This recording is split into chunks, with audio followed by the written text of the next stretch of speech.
Guys, what's up? Caleb Downing here, and today we're going to go over the Sidewinder M2 in 45 from Yankee Hill. Let's get into it.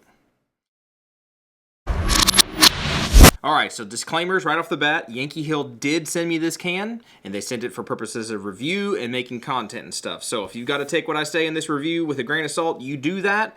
But I like it when companies do this, not only because I like getting stuff, but also because it really does alleviate me from the perceived necessity to defend a purchase, right? To try to explain to you why I bought this. I don't have to do that. I just get to talk about the facts of the can, the specs of the can, and how I really think it pans out. And if it works great, it works great. And if it doesn't work great, again, I don't have to try to convince you that it works great even though it may not, right? Hopefully you can understand what I'm saying there.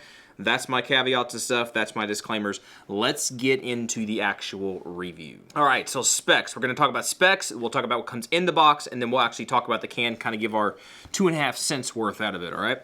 So, specs. Let's get into that. All right, so starting off in specs, this is a pistol caliber can, so don't be putting rifle caliber cartridges through here, okay? So 45 cal and below as far as pistol calibers go. Overall length is 9.3 inches. Diameter is 1.375 inches. Weight is 10.5 ounces. Suppression levels, it says that it knocks off 31.5 decibels when shot dry. The attachment method is a .578 by 28 right-hand thread piston. Material is aircraft quality aluminum and stainless steel, and the finish is matte black hard coat anodized. All right, so if you want to look up some more specific facts and maybe some more data that they have for you, you can go over to their website, yankeehill.org or YHM.org, I think is their website. But go and look up specific details over there if you want to. That's not really what we do here, okay? Going into what comes in the box, let's talk about that. Obviously, you get the can itself. That's nice to have, obviously. That's the main show of the road. It's going to roll off the table. I'm going to set it aside. You also get the tool that is used to take off the booster assembly, or the Nielsen device. That's a nice, handy tool to have. You have this little knurling-looking tool here. This is used to take out the core. It is a monocore suppressor, and this tool here unscrews the front of it, all right? You also get some anti-seize. We'll talk about that in a minute. It's pretty interesting. You get your instruction manual. You get a little warning card that basically says don't shoot a can that is loose, right? Make sure everything's tightened up properly before you go shoot it. You get your swag sticker, which everybody needs to have a swag sticker, and you get your box itself. So that's your specs. That's what comes in the box. Let's talk about it real quick, and then we'll go shoot it. All right, so let's get into some features of this can. I think that came out kind of weird, but let's get into some features and talk about this can. First off, the weight of this. Whenever I felt it, it really does feel like a very lightweight can. If you think about it, it would make sense. It's less than 11 ounces. It has an aluminum outside, so this is all going to be the same weight across the board, and then back here you actually have your booster, Nielsen device, whatever you want to call it, so that's going to add weight back here, right? So that helps that weight be sucked up closer to the shooter versus further out on the end of the can. And it is kind of a long can. What is it, 9.3 ounces, or 9.3 ounces, 9.3 inches, which is kind of long, but for a pistol suppressor, that's not really that long. If this was a rifle can, that would be long. But it is kind of long in relative terms, but since it's so lightweight, you don't really feel it when it's on the end of your gun. Talking about that weight back here in that Nielsen device, to change out your piston, right? Because let's say if you wanted to shoot it on a 9mm, you're going to need a different piston, because this does come with the proper piston for standard 45, 40, 10mm, stuff like that. To change it out, you grab back here, you just need to use your fingers, the star-shaped piece, you basically unscrew that until that piece comes out, and then you can take out your piston and the spring, okay? So if you needed to change it out, that's how you would change it out. Put the appropriate one back in. This one's pretty tight. It's also very dry. I need to lubricate it, which is a good point to add too. Lubricate that. Keep some kind of oil or grease on there. It's going to help you out in the long run. Take this guy, put it back on, screw it in, and you have successfully changed out your piston if you need to change out your piston. To take this guy completely apart to clean it, though, that's where you need to use this little hooky tool. This little tool has a little nub right here on this side, and it corresponds with all these little divots, cuts, whatever you want to call it, on this piece here. You basically set it in one of those little slots, give it a little twist, it'll come off. You can unscrew the entire booster assembly. So if you really need to give this guy a good solid clean, this would be the way to do it. So you can totally clean this guy out if you need to do that by taking it apart just like that. And to put it back together, the exact opposite, screw it in, give it a nice snug. You don't want to get this guy so wrenched on, he's never going to come off, but give it a nice snug and you'll be good to go. The front of the can, this is the interesting part. This is one of those features to where this is kind of interesting. A lot of cans, number one, they may be modular, they may not. This guy's not modular, but he doesn't have a bunch of little baffles in here that are gonna get, you know, out of alignment or out of order. It's a monocore, is what I'm trying to say. So use this little tool that they provide that corresponds to this cutouts and this little design on the front here. Once you get that guy lined up like a puzzle, you give it a couple little twists. It's got an O-ring, so it might squeak. Just like that, yep. Once you get past that O-ring, it's gonna be very easy. You can simply unthread this guy and pull the whole thing out just like that. So this is basically your suppressor. I mean, kind of. I mean, it's in two pieces. Yes, you have your tube, right, which is just aluminum, and then your baffles, or baffle stack, whatever you want to call it. It's a core, and it's kind of nice. It's kind of nice that it is this way, because when you go to unscrew it, it's going to basically break off any carbon buildup on the inside of the can. This makes it very nice to clean, and then everything's exposed right here, so you could seriously just spray this thing down with some CLP, scrub it up, and you'll be good to go. Talking about cleaning it, they do recommend that you clean this guy after each outing, and also, this is where this anti-seize comes in. They want you to use this anti-seize on these threads back here, just a little bit.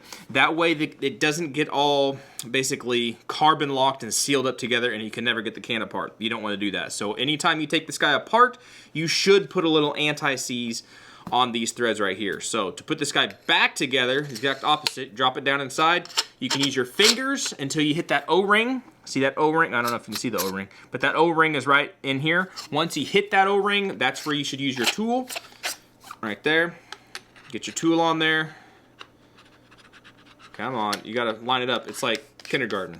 It's hard, I failed that class. Anyway, you tighten this guy all the way up. There you go, and you're good to go, and he's solid, and he's back on, ready to go. All right, so that's our specs. That's what comes in the box. That's the features of the can. It's a pretty simple can, but I will say it's nice to have a simple can, because the more simple something is, a lot of times, maybe not every time, but a lot of times, the more simple something is, the harder it is to break. The harder it is to break. It's more robust, right? Because there's not as many little parts and little things to be broken. It's very simple, straightforward. So without further ado, let's hit the range. Let's shoot this guy on a couple different hosts, see what it sounds like, come back here and give our wrap-up thoughts.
All right, guys, so there you go. That is the Sidewinder M2 in 45. Main thing I would say is I wish they changed the name. I wish they called this thing the Sidewinder M45. That would have made so much more sense, because they have a 9mm version of this, which is also called the Sidewinder M2. So I hope I don't get those mixed up when I review both cans, because I do have both cans, but that would have made a little bit more sense to call it an M45 instead of an M2. Regardless, that has nothing to do with its function or performance. Its function and performance was very good. I thought it was very good. In 45, obviously, it sounded really good. 10mm, I had a conversation with somebody else not too long ago. 40 cal. 40 cal is like the unsung hero of suppressor calibers, suppressed calibers. It suppresses really well. I've noticed that over the years as I've done different cans and stuff. Whenever you go to suppress a 40, it just works pretty dang well. It's not an anemic round that is hard to cycle. It's generally going to cycle. And it has enough energy, enough oomph, and a lot of times you can get some nice, decent subsonic rounds for them, and they sound good. They sound really good. So anyway, for 40 and 10 and 45, this guy did sound good. For 10, I will say, 10 millimeter is one of those rounds to where it is the opposite of a 40 cal. It is always going to be loud. That is a punchy round, but you know, it's out there and people want to suppress it, and so there you go. We shot that guy for you.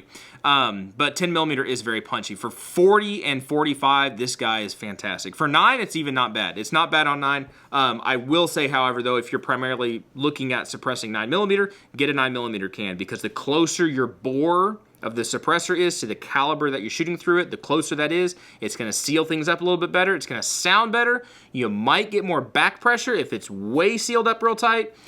But for this can, I didn't find that as being a major big factor. All right, guys, so there you go. That's my 2 cents on the can. I think it's a great pistol can. I'm not aware of any back-end accessories as far as making it a direct thread, so you can run it on a PCC. If they had that, I would think this would do good, or do well at being a PCC can, but I'm not aware that they do that right now.